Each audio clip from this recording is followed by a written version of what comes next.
Hello world!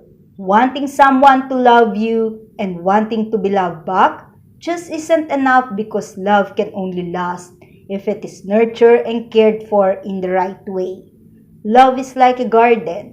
If you want it to produce the food that will sustain you and satisfy your hunger, then it has to be watered and tended, to not ignore or neglected. Remember this simple truth: if you take care of what you love, then you will love what you take care of even more. It creates appreciation and give more meaning and value to what you already cared about. This means that the way that you treat what you care about becomes more loving, gentle, and productive. Likewise, the way that we behave towards the person that we say that we love reflects the way that we value them. When you are both taking ownership for your behaviors and responsibility for how you should show up in the relationship, then the way that you take care of each other will feel like a privilege and be a joy because you are being valued for the love that is in you, and that you give freely and generously to each other instead of having to feel like you never enough for someone else. There is nothing more satisfying than watching the garden that you love and grow. By Joel Clemons.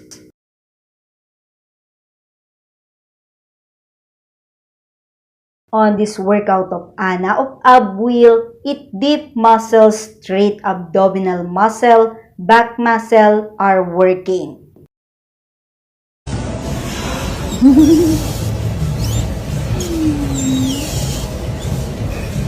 Ale wzmocniłam się, bo powiem Ci kiedyś za pierwszym razem, to była tragedia. No na marne nie idą te ćwiczonka.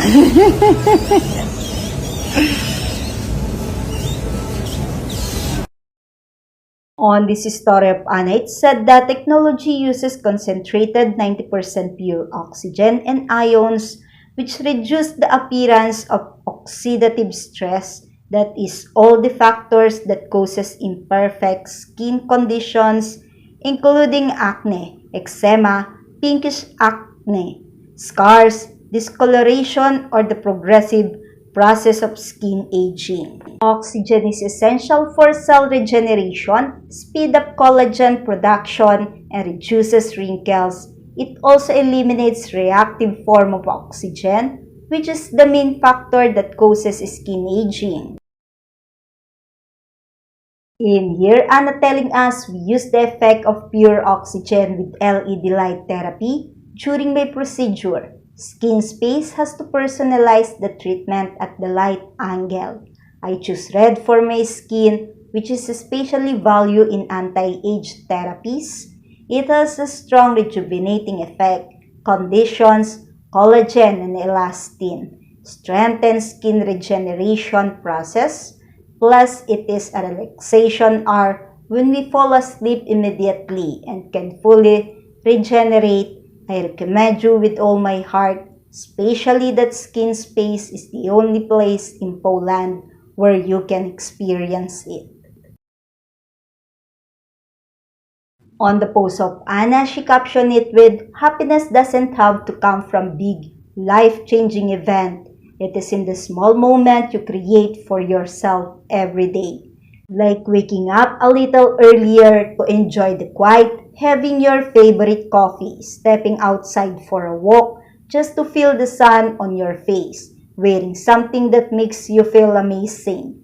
These are not huge things, but they matter. They remind you that life doesn't have to be perfect to be beautiful. It's not about doing everything all at once. It's about slowly done, noticing the little things and letting them bring you back to what really matters. Don't you think?" Another event Anna attending, as she said that, "Do you know that these days I paint and comb myself for all event? I found that beauty lies in extracting natural potential. Please emphasize your strength by putting your natural self in the first place. Do you know that recently for all event, I do makeup and hair by my own? I decided that beauty lies in the extracting the potential of natural beauty. Please emphasize your strength, putting yourself natural first. It's workout time for Anna. This is the episode of It's For Your Ass, Part 1. Ama, to jest dla dobra twojej dupy, tak? Ciśnij. Raz.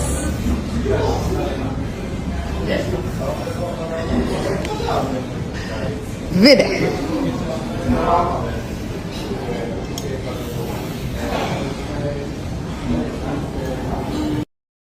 As Anna saying, does the gym you attend also have the air conditioning set this much? I wonder why so. I understand blood, sweat, and tears, but a sweaty shuts his spout and immediately it's sinuses. And it shivers. Personally, I'm gonna start coming in cups.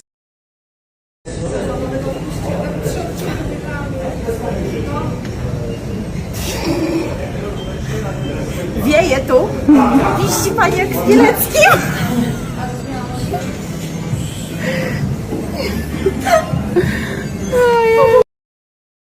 Can you guess, guys, where is Simone this time? Summer is here, as hot as Simone in Dubai. Yup, what will Simone doing in Dubai? We will get to know it on his next update. Simone at the Cullinan Dubai referred to both a luxury steakhouse and a Rolls-Royce SUV model. The Cullinan Steakhouse, part of Food Fund International, is a high-end dining experience located in Horomea Marcia Al Arab, known for its gourmet cuisine, wine selection, and stunning views of the Burj Al Arab. The Rolls-Royce Cullinan is a luxury SUV, the brand's first all-wheel drive vehicle, also named after the Cullinan Diamond. But wait a minute, take a look at here that the artwork on the skin of Simone is now been seen. It's not just one, but many on his arms and leg. Oh, the lion is reflection on how fierce you are, Simone. Yeah, going on somewhere when in Dubai. Simone visiting an aesthetic clinic again. In wherever he go, he didn't forget to visit an aesthetic clinic. Simone with his talent manager Micaela as they attend an event, as Simone saying for her, "Congrats for everything, you deserve all the best." And now, Simone is heading somewhere again as his bag is with him. From the story of Michele, I know every one of us remember who owned this hair.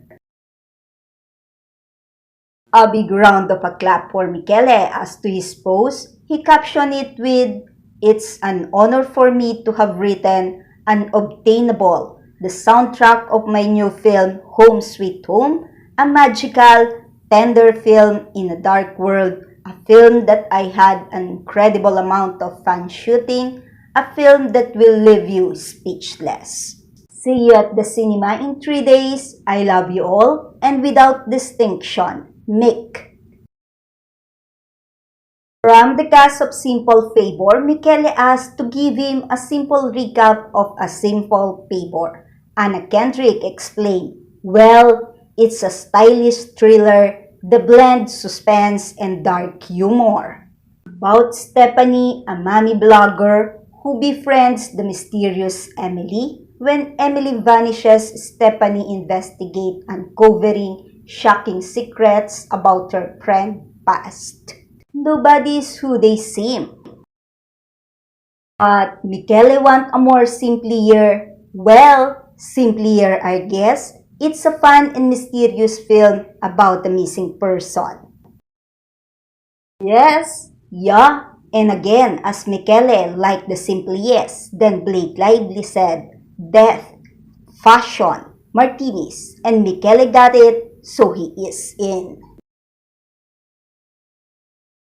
The man of the hour is here. Job well done, Michele. And now, what is happening at Just Jared News saying Michele is hitting the red carpet in Rome. The 34-year-old Italian actor stepped out to promote his new movie, Another Simple Favor, at a protocol event on Friday held at Cinema Barberini in Rome, Italy. For the event, Michele looked handsome in green suit. Also in attendance was director Paul Feig, but the movie's lead actresses Blake Lively and Anna Kendrick were not here, but they are at the movie's premiere at the 2025 SXSW Film Festival last month.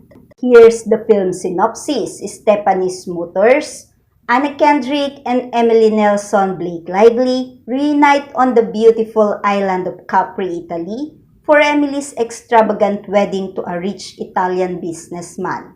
Along with the glamorous guests, expect death and betrayal to RSVP for a wedding with more twists and turns than the road from the Marina Grande to the Capri Town Square. Another Simple Favor will debut on Prime Video on May 1, and you can expect more red carpet premieres closer to the release date.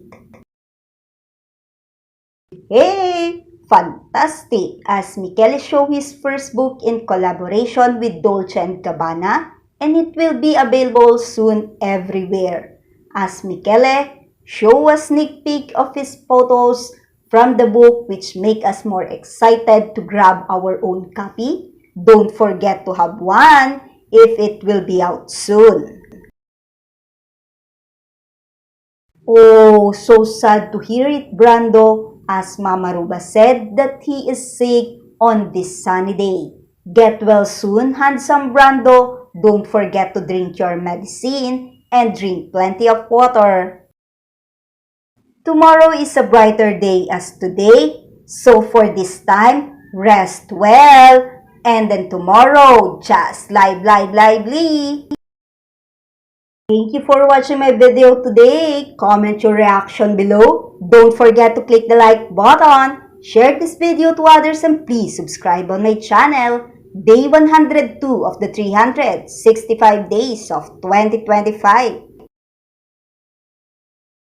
A message to all. We all done it. Went into a relationship for the wrong reasons, and often we got stuck in that relationship for any number of complicated reasons.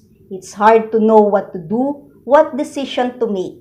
The real question to ask yourself is, do I feel like I look forward to my life with them, or I am just hanging on for dear life?